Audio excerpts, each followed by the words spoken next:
the Star Wars sequels were awesome.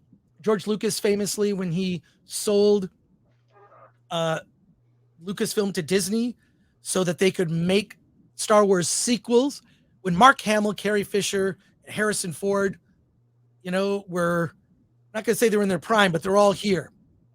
And I remember hearing on, I think I was listening to the radio of all things. This is how long ago it was. It was in 2011 or so, 2012. It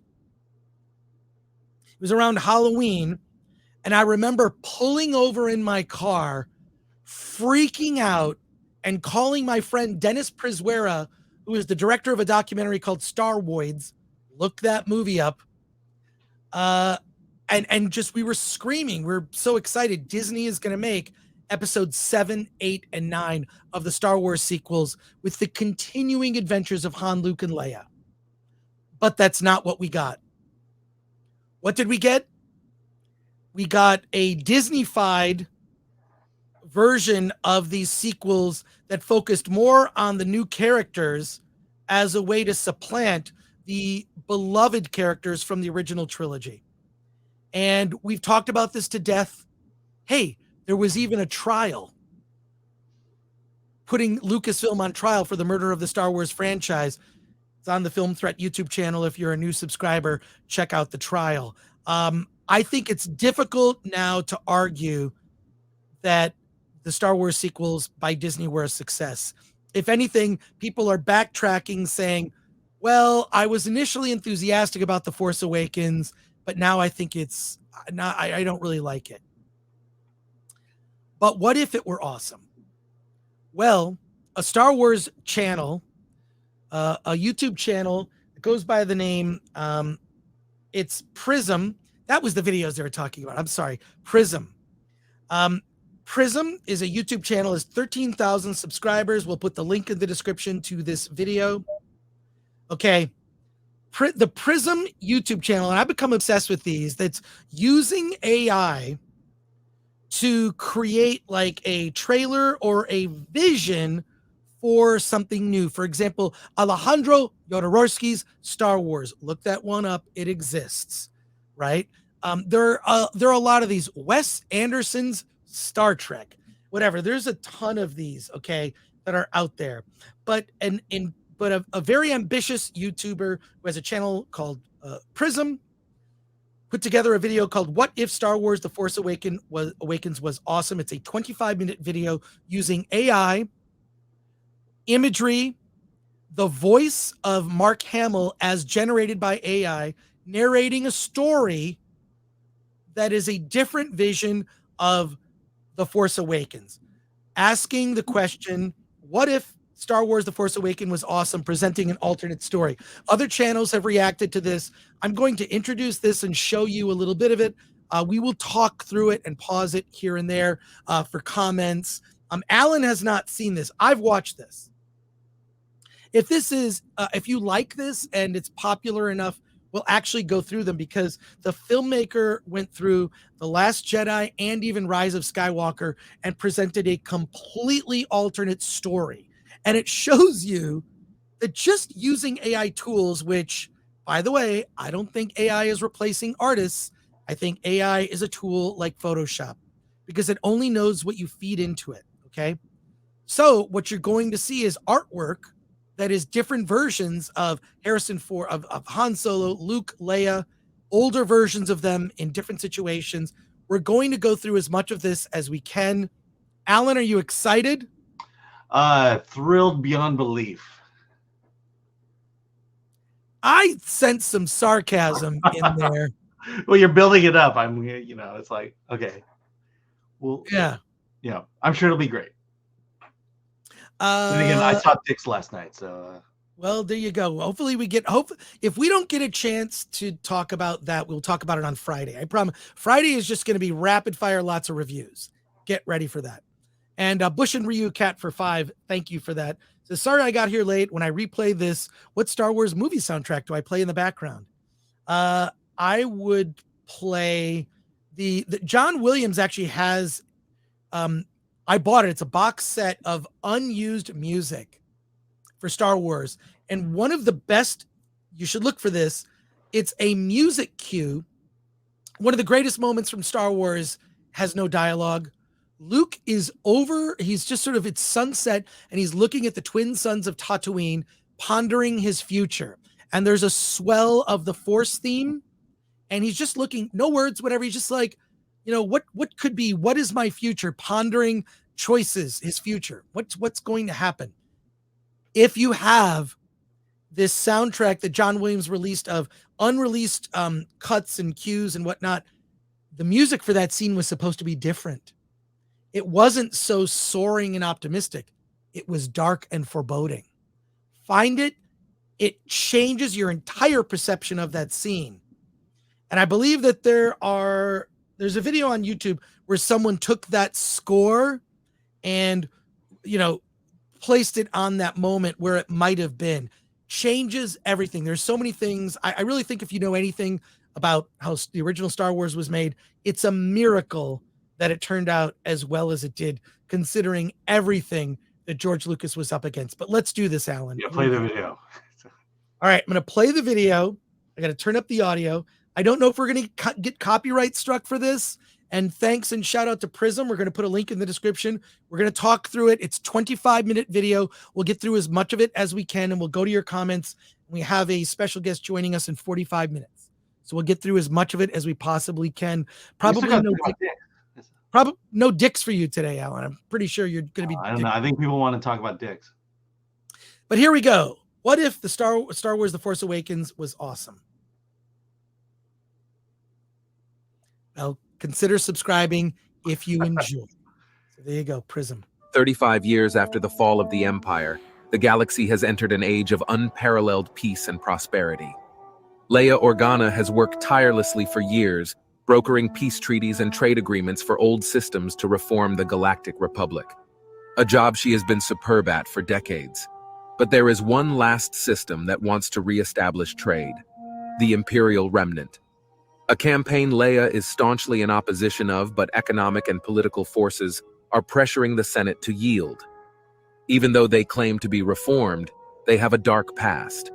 Before the Emperor's death, he created a contingency trust to furnish his most loyal supporters and military leaders with significant financial resources, as well as a small cluster of some of the most resource-rich planets in the galaxy, so that his legacy could endure. Resources that would substantially aid in the New Republic's humanitarian efforts as they attempt to root out the last remnants of crime and piracy syndicates in the galaxy, and rebuild worlds that were ravaged by the Empire. Han Solo is now a highly decorated veteran of the Galactic Republic. After the fall of the Empire, he worked to establish the Republic's new flight academy. He spent time with them developing new combat protocols and innovative flight maneuvers that only an ace pilot such as himself knows how to pull off. He's been offered to teach full-time, but he's Han Solo. He's no. Okay, right off the bat, just to pause here, the AI art in this is just, is really cool. I gotta say, it's pretty cool. Whoever, the person who oversaw these AI images, there are a lot of them. By the way, what you're seeing is you hear a narrator. And there's another one that was done by Mark Hamill, so I apologize. This isn't the one, but or this may not be the correct version of this, but the one I saw had like Mark Hamill, so maybe it's a different. But like this, the art is pretty fantastic. So everything that when you hear the narrator talking, you're seeing these visual images of like a council. Starships, this new academy, this flight academy that now Han Solo is in charge of, who's now a war veteran. This is just the setup to things happening. Stuff starts to happen. It feels very Lucas Star Wars at this point in terms of the setting, the situation, the setup. That there's is basically a new what is it? I don't want to say bureaucracy, but a new government installed that's useless and powerless. Right. And then you have Leia trying to hold it all together. Yeah. Let's continue to step through this. We're probably going to get dinged, but whatever. It's all good. No teacher. This is his last day at the flight academy. The school celebrates him, and he gives a brief but heartfelt farewell speech. Even though he is looking forward to quieter days, he misses the days when he was needed. His protege, Poe Dameron, supremely admires the general. They walk out together as one of the captains says, "Thanks, Han. You've left the galaxy in safe hands. The galaxy no longer needs Han Solo to save it." He smirks, but the statement is a bit painful. Poe asks him how his family is celebrating. Han tells him his son is graduating from the Jedi Academy today and they need to get there before the ceremony starts. "Oh, funny, I am headed to the outpost just beyond Yavin. I'll fly out with you. They wouldn't be asking you to keep an eye on an old man, would they?" "No, sir, just an old friend." Han smirks. "Good luck, kid. You're going to be great." "Thank you, sir." Leia is waiting for him at the Millennium Falcon. I gotta say, I'm getting little chills here and there. I'm getting little chills here and there. I don't know about you. And look, some have complained to me that like maybe we talk about Star Wars a little too much on this channel. One of the guys who complained is named Alan Ing, who was like, and Star Wars is going to come up. That used to be in our description at some point, Chris. But I do think it's almost a form of therapy because we didn't get this, that they had everyone. Disney bought Star Wars. They had these actors alive. They were good. And this was, we're going to look back on the Star Wars sequel was the biggest missed opportunity in movie history. We're going to continue. I'm going to hold comments until the end. Hopefully we'll get through this. I think that soundtrack is what's going to get us copyright struck. Yeah. Well, I wonder what happened to Prism, but okay, well, we'll see. Let's go. Continuing on. Fully renovated and restored to its former glory. The pair, along with Chewbacca and C-3PO, make their way to see their son. Leia is annoyed that they're running late. Han assures her they can make up time in the Falcon. She's doubtful at best. Their flirtatious banter and witty bickering hasn't lost a step. They may fight like an old married couple, but there is still deep love there, even after all these years. Oh no, an ad! A commercial. I'm gonna. Oh no! Yeah, there you go. Sorry about that. No, on Yavin 4, Luke has reestablished the Jedi Order. Wait, sorry, what'd you say? Okay, that's something that was missing in Star Wars, and that was romance. Yes, even that little moment. Yeah, I hate to say it, but movies evoke feelings, feelings of overcoming adversity, of the grand victory, but also romance is another emotion that they seem to be pulling out of movies. They certainly pulled it out of Star Wars. And even though Luke fell in love with his sister, there is still romance there. And that was just a moment there of a kiss between Leia and Han that was sorely needed in the original movie, or the original sequel. Let's keep going. On Yavin 4, Luke has reestablished the Jedi Order. There are now hundreds of Jedi that roam the stars, offering aid and counsel where needed. His prize pupil and nephew, Ben Solo, is undergoing the Jedi trials. Han and Leia arrive late. Demonstrations of Ben's full power is on display, and it is impressive. His competencies in combat, dexterity, acrobatics, and use of the Force are all being tested. He emerges, fatigued but victorious. The day he has waited for his entire life has finally come. He is finally knighted, a Jedi. Han and Leia look on proudly, as Luke regales Ben with praise. He is so proud of his nephew and the honorable man he has become. This is so... Yeah. Look at Luke's smile. I mean, Luke's... I'm just looking like... They could have made... I mean, look, maybe not this, but they could have made at least something... This already is in the spirit of Star Wars in a way that the sequels that were made are not. Yeah, this is definitely the right direction. A good direction that they should have gone down rather than the one they did. Right. It doesn't have to be this, but at least it's capturing the spirit of where, at least where I hoped the series would have gone so far. Let's keep and this sets up perfectly the ability to create new characters, retire the old ones, and continue this story. Yeah. Let's keep going. Han is a little jealous of the bond his son shares with Luke, but he dismisses it. To celebrate, the family, along with Chewbacca and other familiar faces, gather round the dinner table and share stories about where their lives have taken them. Leia tries to convince Luke to reopen the temple on Coruscant. Luke argues getting too involved with politics is what got the Jedi in trouble in the first place. No, it's far safer and more productive to operate at a distance. You're moving back to Naboo anyways, aren't you? Han chimes in. We're never there. Even with the Alderaan colony, Leia steps in. There is just too much to do at the capital.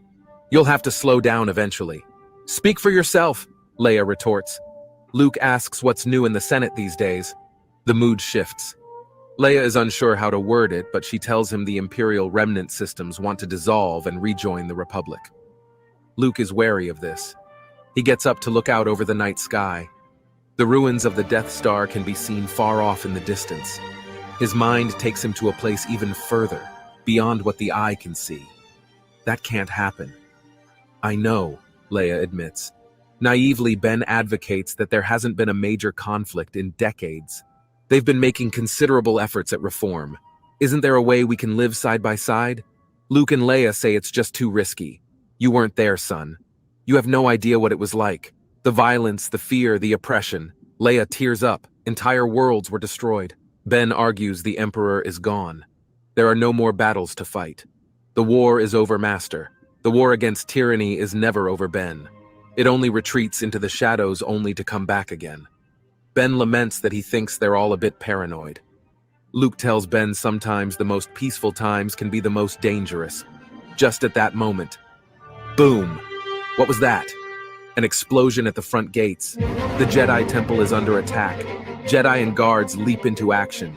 Luke and Ben power up their lightsabers and leap into action. We get a full display of Luke and Ben's powers, and it is awesome. Han grabs a pistol and hands one to Leia. Just like old times, eh? Han puts a distress call out to Poe. Poe signals the fleet and they make their way to the temple. Poe informs Han and the team that there is a second detachment that is heading to the Death. You get, for those listening, there is some these. I'm getting chills. Look at like. Well, the thing is that you can see down the line that right. Something interesting can happen. I don't know that we necessarily need to go through the rest of the video, but you can at least see that that there's an interesting direction that this story is going down, and again, it still involves all the main characters, Han, Luke, and Leia, and now you've introduced Kylo Ren and eventually where he's going to go, and you have Poe in there. No, not Kylo Ren, Ben Solo. Yeah, Ben Solo at this point. Look at these shits. If you're listening to this, it's like X-wings, but they have the wings of the TIE fighters at the end. It's a sort of a hybrid ship. Yeah. And I'll be honest, that's an impractical design. Yeah, true. Okay. Whatever. Yeah. Only 6 minutes into this 25-minute video. We're going to watch a little bit more, then we're going to go to your comments. Should we watch the whole thing? What does the chat want? No, what does the chat want to do? What does the chat want to do? Should we watch the whole thing? We're going to watch at least a few more minutes. I want to be that channel that just plays someone else's video and comments on it. But that's what we're doing right now. I know, but draw people to this channel. Give them some support. No, we are. Prism is the channel. The link is in the description. It's going to be in this. Okay, so let's continue. Talk about dicks. We might not get to dicks today. Oh. Star wreckage. Why would they be doing that? Unless the attack on the Jedi Temple was meant to be a diversion. Luke tells Ben to go check it out. Han offers to come. No, Dad, you're safer here. I can take care of myself, boy. But Han listens to his son. Ben and 2 younger Jedi go to investigate. Han and Leia stay behind with Luke defending the temple. Amongst the attacking battalion is FN 2187, aka Finn and Phasma. Luke sees Finn hesitate when he is ordered to kill a room of young Jedi. They're only kids, he says. Do it, she instructs. No. She shoots him and gets ready to do it herself. But Han and Luke step in and make quick work of Phasma. So what they've done is they've integrated Finn, Poe, the characters from the Star Wars sequels, but they've used them in a way where they're background to Han, Luke, and Leia that are still more in the center here. But this is, I'm just like, if you're just listening to this, not watching it, you need to see this video. What if Star Wars The Force Awakens was awesome? on the Prism YouTube channel. Let's play a little bit more, Alan. However, she is able to escape. Luke asks Finn why he did that. Finn stares at him, his eyes full of fear. This is no stormtrooper. This is just a scared boy. Luke questions what they are doing at the debris site.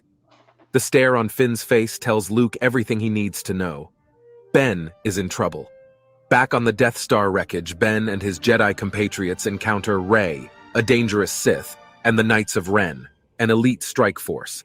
They're looking for something specific in the throne room. It's a glowing disc made entirely out of kyber crystal. They are packing it up in their shuttle. Rey sees Ben out of the corner of her eye. "Leave now, Jedi. This matter doesn't concern you," Rey barks. Ben and the Jedi stand their ground. They're ready for the fight. The battle ensues. The Knights of Ren fight the Jedi. Rey fights Ben. Ben is outmatched in almost every way, and while the fight is intense, it is brief. His arm is severed and he is in trouble. But before Rey can... So, by the way, something we never got in a Disney Star Wars thing was seeing, you know, someone get their arm. Look at this. Look at this image. Is crazy of Ben Solo with his arm. And then Rey as... she's just introduced as a dark Jedi. She's a dark. I mean, I would accept that. So what? Yeah, that's definitely a better twist on it. And the other thing is way better twist. Going back to Finn, and realizing what a great character Finn was if they had developed him right. Because Finn is the every guy. He's the character that we as an audience, empathize with, because he was just recruited into the army, into the stormtrooper army, and now he's feeling guilt about what he's doing. That's the thing that connects us with this story at this point. And they squandered Finn, a person of color, and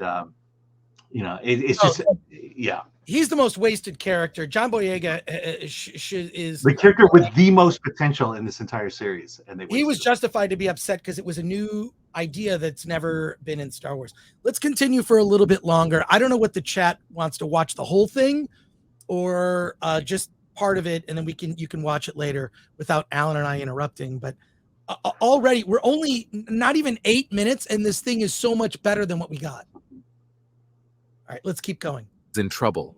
But before Rey can deal the final blow, Luke leaps into action and swiftly puts Rey and the Knights of Ren on their heels.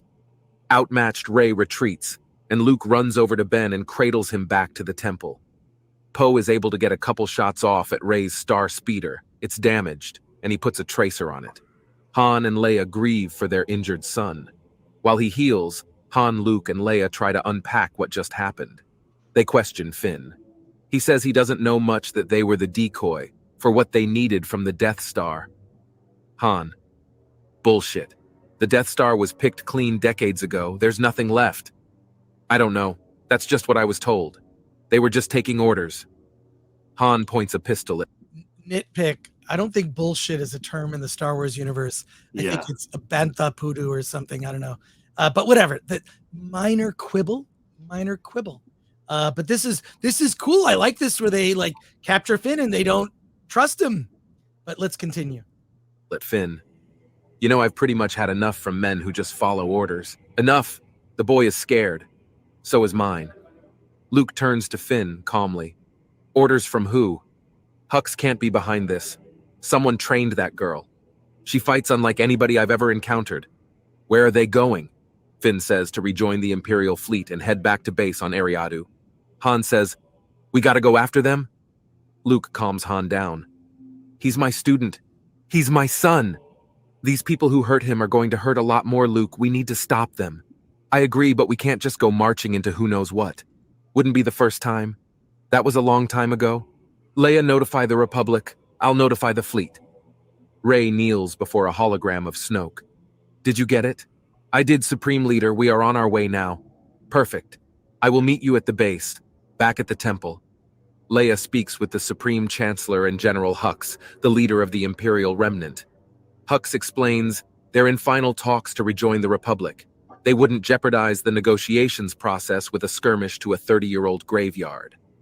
Leia presents holographic evidence. Surely this was a misunderstanding. Despite our instructions from High Command, there are still rogue factions that operate independently. Surely you can understand. Please, we invite you to survey our facility. We will perform an audit of our soldiers, and if any of them acted violently towards the Republic or the Jedi, we will deliver them over to your custody. Perhaps a peaceful envoy is in order. After Hux hangs up, Leia expresses her reservations.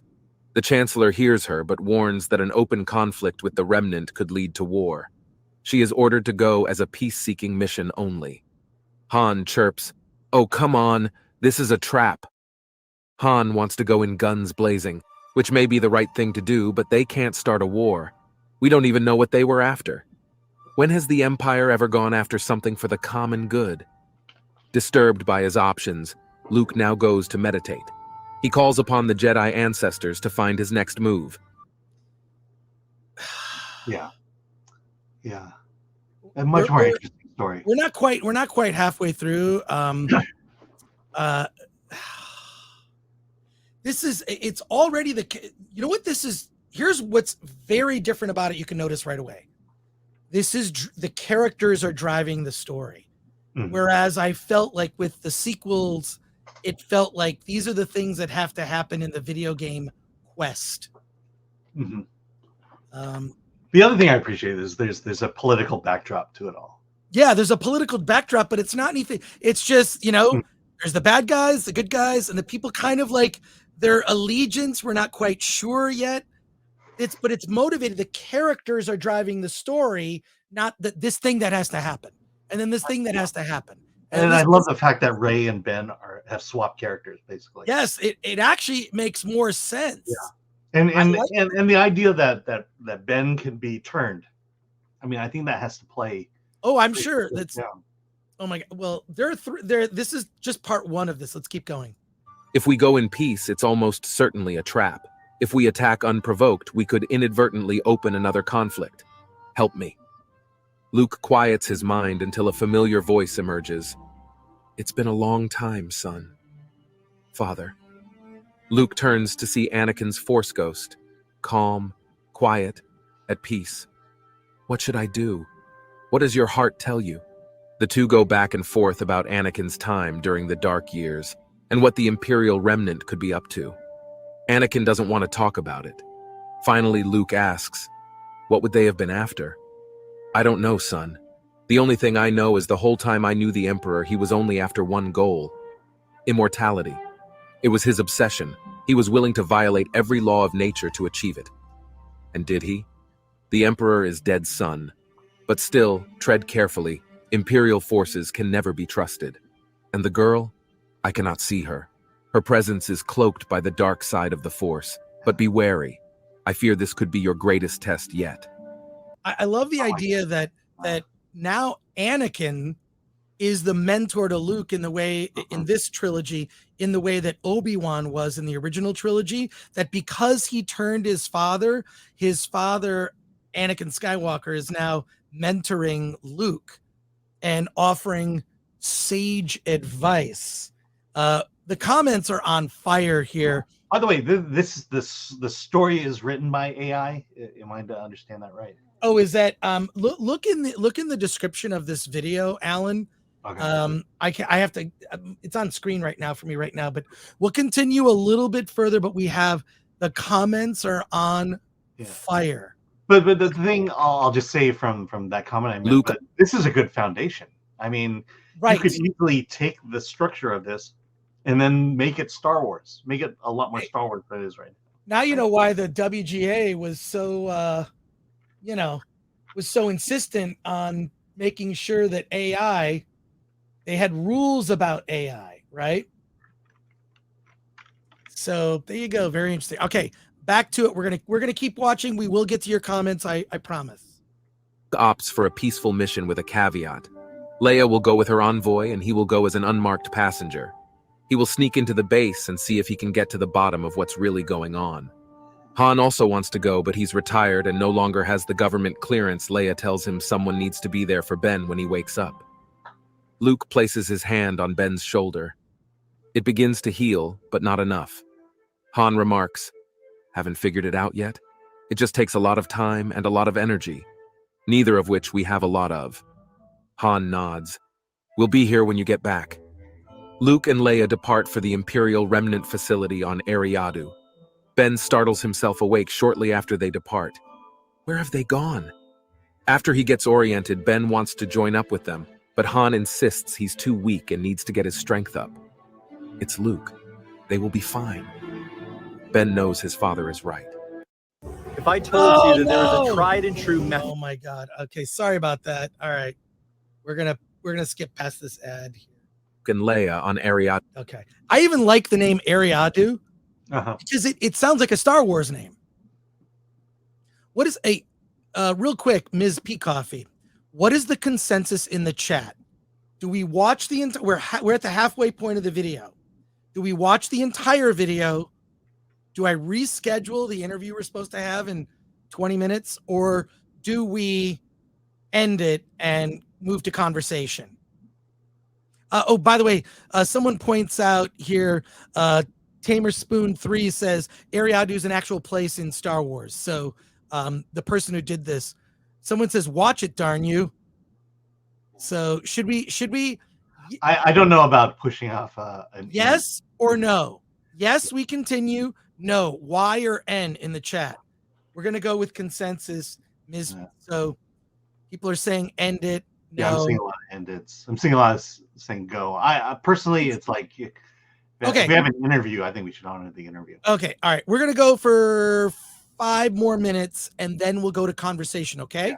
So at 2:30, we're going to go to conversation. But it looks pretty split, I'll be honest. It looks pretty split, but you can watch the entire thing without Alan and I interrupting every once in a while.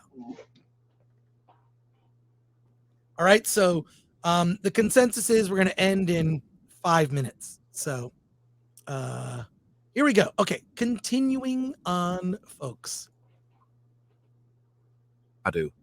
Leia is met with open arms and given a grand tour of the facility while Luke sneaks away. Leia opens up discussion. You cannot possibly think that we would ever let you become a part of the Republic. I don't know, the rest of the Senate seems pretty interested in what we have to offer. And if we find criminals, labor camps, child labor, conscripted soldiers, what then? Then you shouldn't let us back in. And what of the attack the Jedi Temple? We found those who acted alone, and we are turning them over to your custody now. If you cannot govern yourselves, how can we allow you to join our cause without incident? We're human, Senator. There will always be incidents. Please accept this as a token of our regret. It's a shipment of credits along with the Imperial deserters, including Phasma. Leia doesn't trust him, but accepts. Meanwhile, Luke roams the facility incognito. Okay. Yeah, I mean, just that entire segment has current events written all over it. Right. I mean that, you know, but not. That's what great storytelling is. That's what you're not recreating current events. You're alluding to the themes of it, and that's what that scene just did right there. Right. Right. Just 2 more minutes, and I'll tell you where we'll stop. Okay, here we go. Okay. In his search for Rey and the Knights of Ren, Luke stumbles across a gigantic quarry filled with slave and child laborers. There are women, elderly, and children all working under duress. Where are all the men? They are conscripted as soldiers. Luke photographs and scans. I love that. Where are all the men? Interesting. Anyways. He grabs a computer console and finds out Rey's exact location. In addition to a project he can't quite decipher. It shows the mysterious cylinder Rey stole in a file called Project Eyesight. It refers to the device called the Eye of the Force. He calls Leia. I found her, Leia. I know where she is. On top of files of all of their dealings. They are using kids. We have to break them out. Mournful Leia speaks the unthinkable. We can't.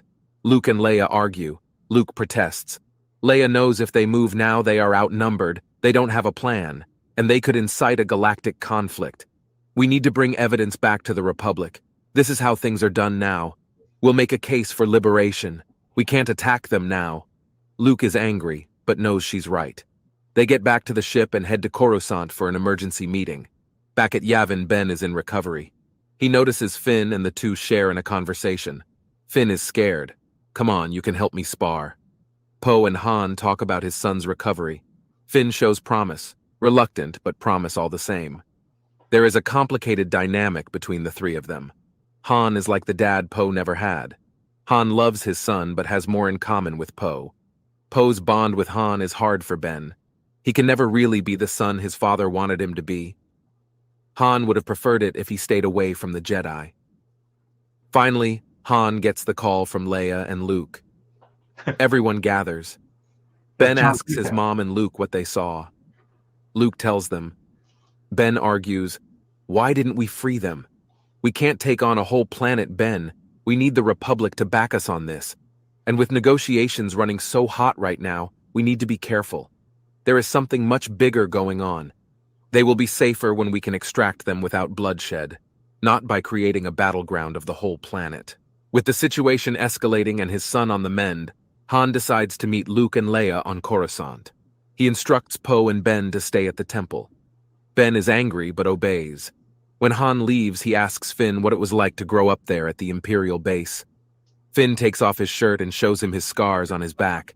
Oh, no. Poe and Ben share a knowing look. I don't know about that. We can get them out of there. Besides, we need to figure out what this Sith woman is planning and stop her. Nothing else matters. Ben asks Finn what will happen if the remnant gets word of what his mother plans to do.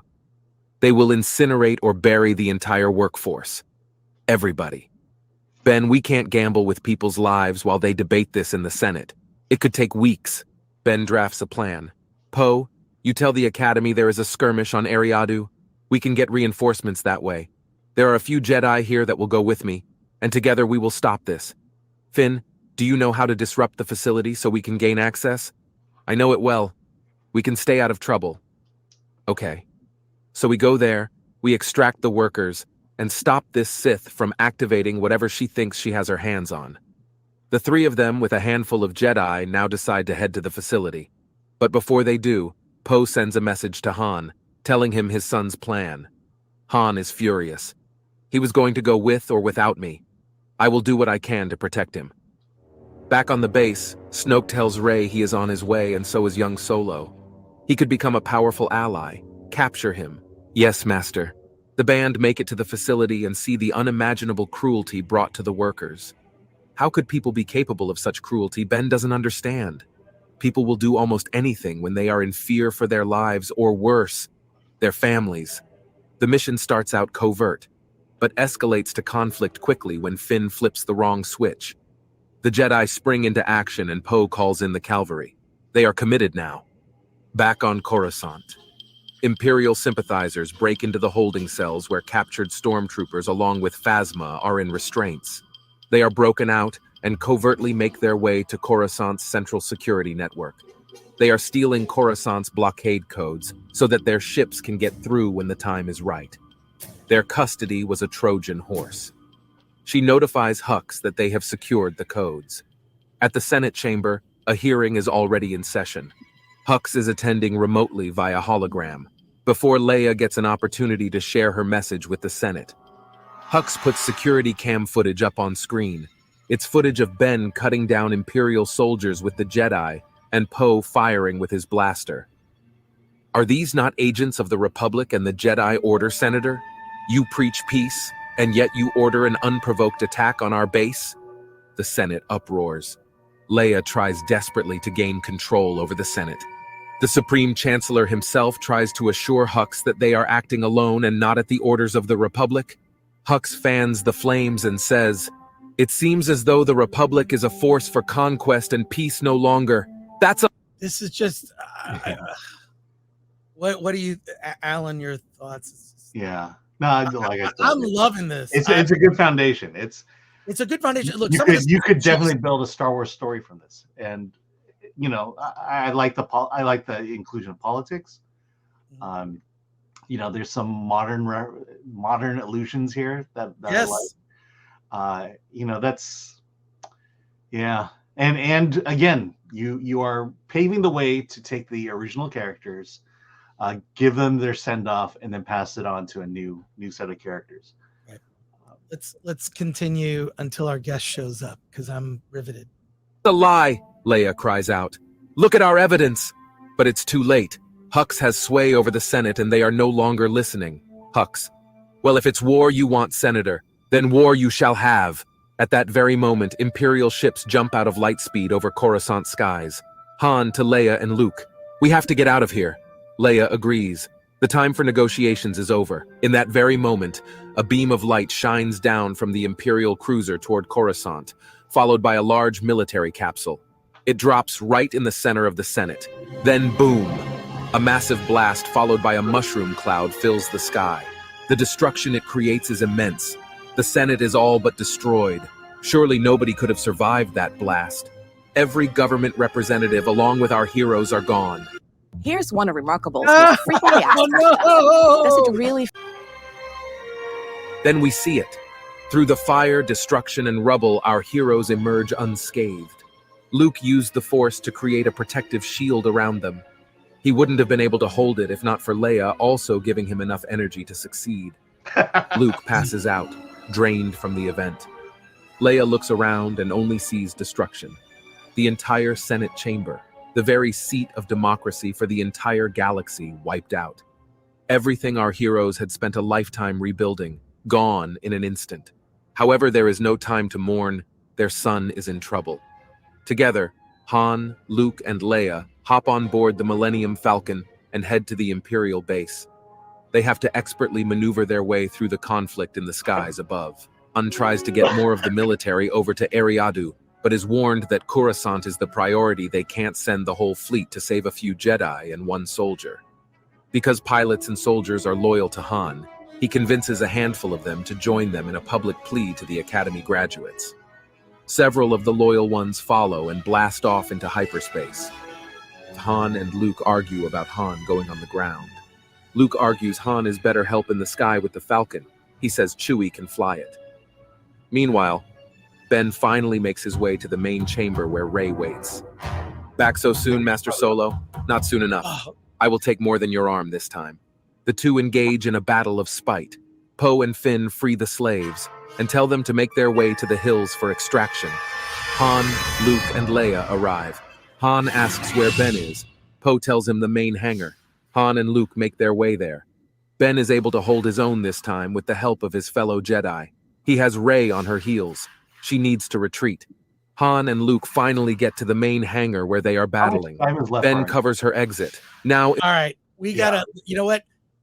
Join us next week for the exciting new chapter of the Star Wars sequels. I will say though, I'm a bit disappointed in the reaction that Han and Leia have over the death of thousands of politicians.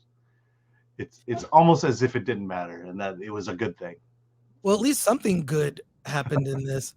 Geek Truth 64, been a member for 6 months, says 100% more comprehensive setup than the First Order. You actually see what led to it. It's just suddenly the First Order is there. Doesn't make any sense. I'm just going to watch this. And so here we go. Okay, we're doing it. Emboldened by Luke's presence, you won't be able to run this time. In a moment of desperation, Rey flings her lightsaber at Han. It slams firmly into his chest. Ben gives a blood-curdling scream, "No!"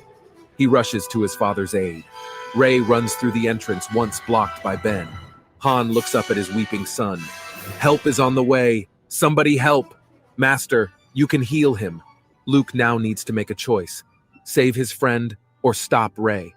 Han nods to Luke for the last time. Mournfully, Han whispers, "I know. There isn't enough time." Han tells Luke to stop Rey. Snoke's ship jumps out of light speed in the skies above. "You had to save the galaxy one last time, old man." "No, just you, son. Just you." The light in Han's eyes fades. He is gone. Leia feels the loss. Her pain is unimaginable. Back on Coruscant, the Republic drives the Empire back.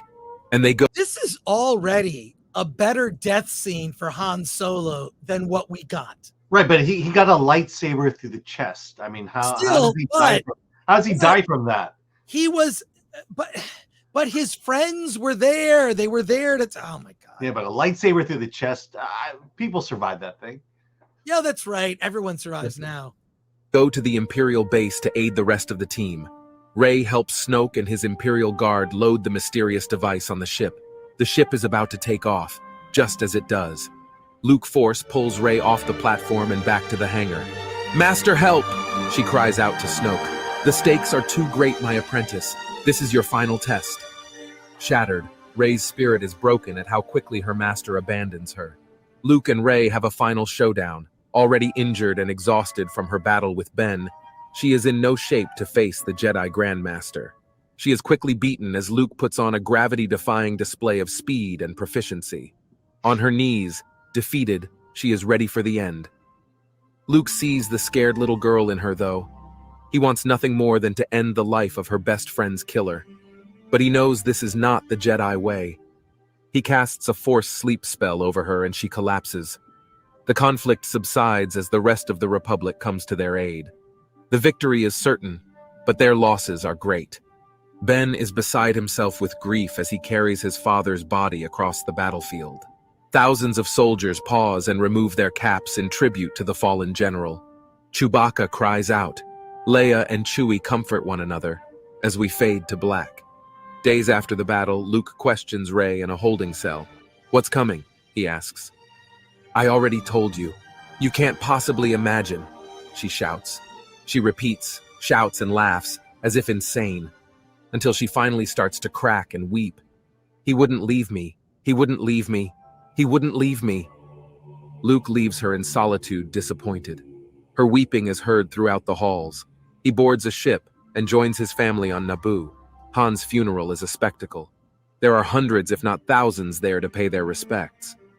Ben whispers to Luke during the procession. "What do you intend to do with the girl?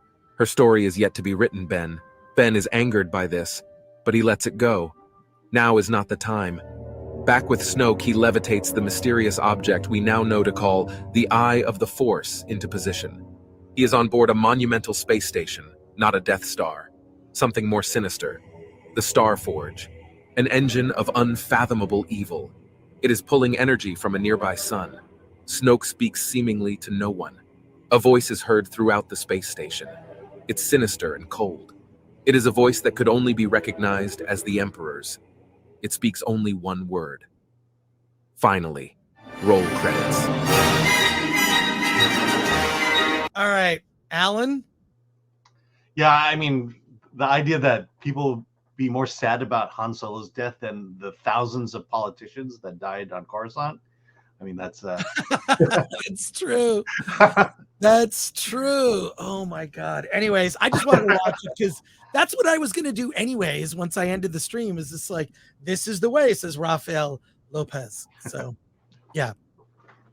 But yeah, this is this was better. You know, the Force Awakens, I think most people agree that that was more or less a rehash to kind of reintroduce everyone to the Star Wars universe by creating a fake Death Star.